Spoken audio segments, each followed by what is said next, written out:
Hello, World of Tank Blizzards, it's Littlefinger, and I've got a subscriber replay in the 121B from Blade Shadow 44. Before I get started, please subscribe to the channel if you're not already. We've got a mission here to get to 5K subscribers as soon as possible, and I need each and every one of your help in doing so. And anyway, let's get to this game. I decided to just go ahead and kind of do like a mini review of the 121B here. Haven't really encountered this much. I don't know much about this tank, and so I was really interested to look at the statistics on it. And you can see here he's gone up into a sniper mode on Castilla here. Obviously he knows these guys are going up to the windmill here, and so he gets his first shot in, and I like how he backs up. And throughout this game you'll notice he does a great job in resetting camo. Probably did not wait long enough there, but I think he's in a good enough position that only those on the windmill hill there could get a shot in on him. And so now he knows he is reset, and takes a long time here to decide where he's going to shoot.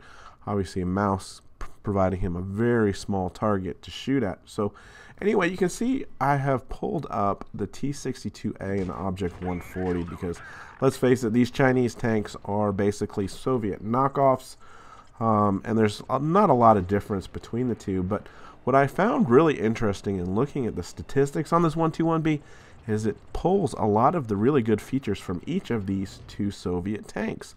So right off the bat here, downside is you don't get the damage per minute that you get in either one of them.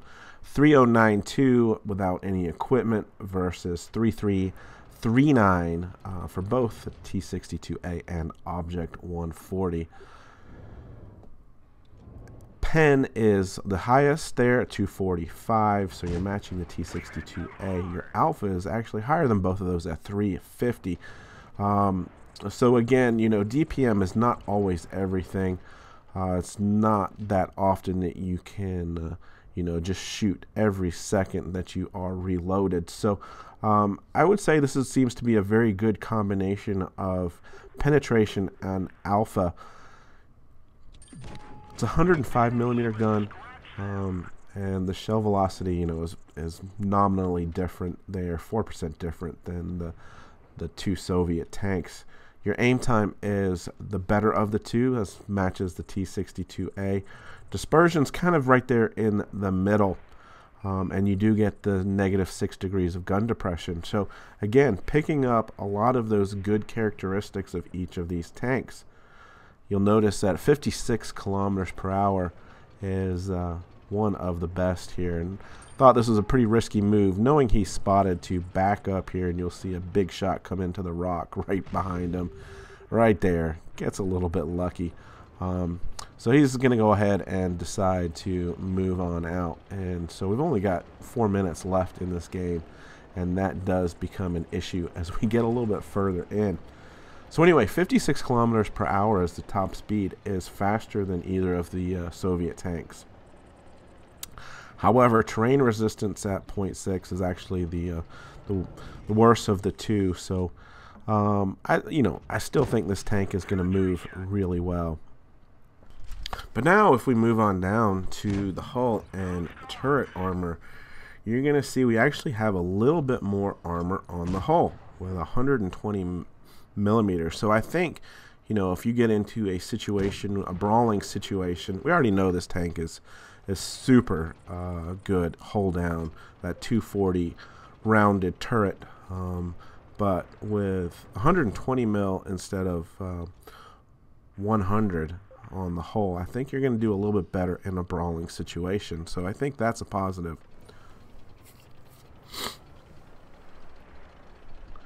So it looks like he's missed out on a couple opportunities. Might have had a shot up there on the Castilla to take that guy out. You know, this game is well into it with only 2 minutes and 30 seconds left, and there's still 5 people alive. But if you look to the left there, some of his teammates are just hanging on by a thread. So he's going to push up into the middle here and do more of the proper job of a medium and getting out here and getting some spots. So he gets a shot on the E75 and pulls into cover. That mouse there is doing a wonderful job. A couple shots into the E75 pushes him back. Now look at the aim on this, and this is your your Soviet T-62 shot here, just right on the commander's cupola there. 1 minute 45 seconds left. Chieftain takes a big shot as he drops down.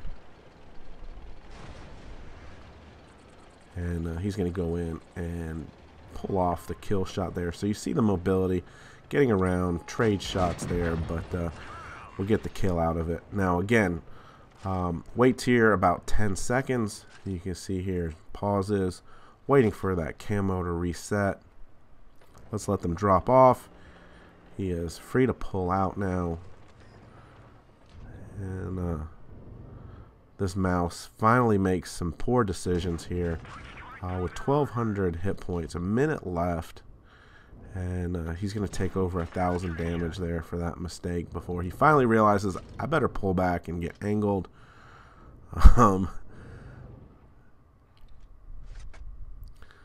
Downside to this tank, heat is your premium ammo. Looks like he just tracked him with that. And finally a shot comes in from way above there and finished him off. 36 seconds left and 3 tanks.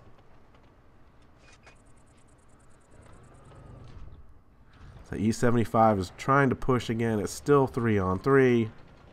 24 seconds left. Looks like that FV might have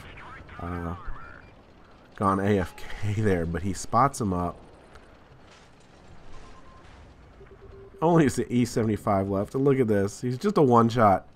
Got to get this shot. 7 seconds left. It bounces. Can he reload and get his shot in? He gets that shot in with 0 seconds on the clock to get the victory. Interesting mastery with 39.72. Not a huge damage game. Not even a huge experience points game. I guess this is primarily a new tank. Not sure. But it seems like a low mastery. But anyway, a mastery it still is. A lot of damage there for spotting the mouse. So the second game here in the 121B is Rotastic on the new Normandy map. And this is a much more active game. Probably more of the typical role that you would see this tank in. I mean, while the gun on this is super accurate, I don't know if this tank is really meant for sniping, but obviously can be used for that. So you can see here, he's going to come up towards Cap and get behind this bush and just peek on over and see what's going on, try to get some spots in, figure out how this game is going to play out. Alright, so now we're starting to get some spots in. He's spotted, so he's going to back off the hill. And you can see most of these tanks are off to his left. And somewhat of a line formation there. So as he continues round, then typically he's in the middle of the map here. But most everyone is off to his left. So this is a really short flanking maneuver here to get behind the team and really just set up in a great position here. And just look at the effectiveness of this position. He has got a little bit of a hill, and he is protected by hard cover, and so he can effectively get hull down very easily here.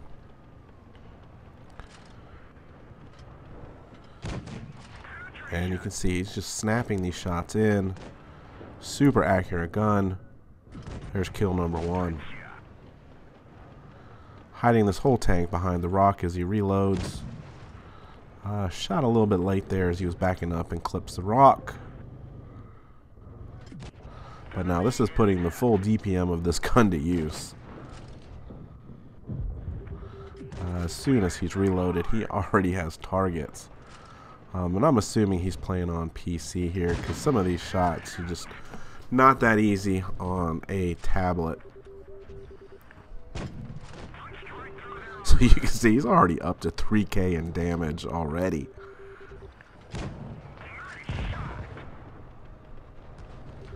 And this position is still good. Shooting all the way up onto the hill there.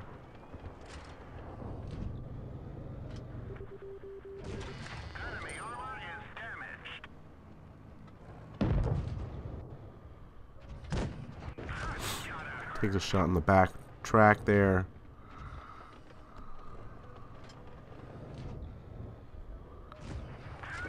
T-57 trying to make a run for it. Chieftain's also trying to make a run for it, but he's not going to get away. There's kill number 2.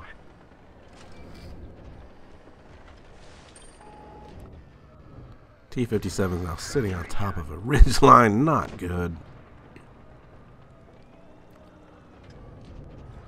But you can see this is a really nice combination of damage. Look at that, 423. I mean, that's a gorgeous roll there.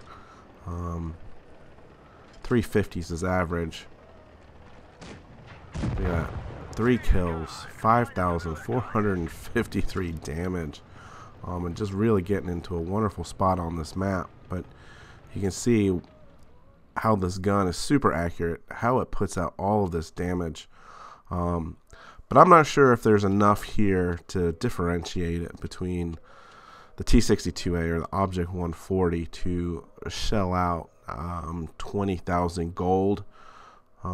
If you don't have one of those 2 tanks already, I would say, yeah, sure, this is a great tier 10 medium tank. It's got a lot of the features of both of these tanks, in some regards, the best features. So keep that in mind. And you know, it's a great step forward if you don't already have one of these tanks. So anyway, guys, stay safe out there, get educated, not fingered. Littlefinger out.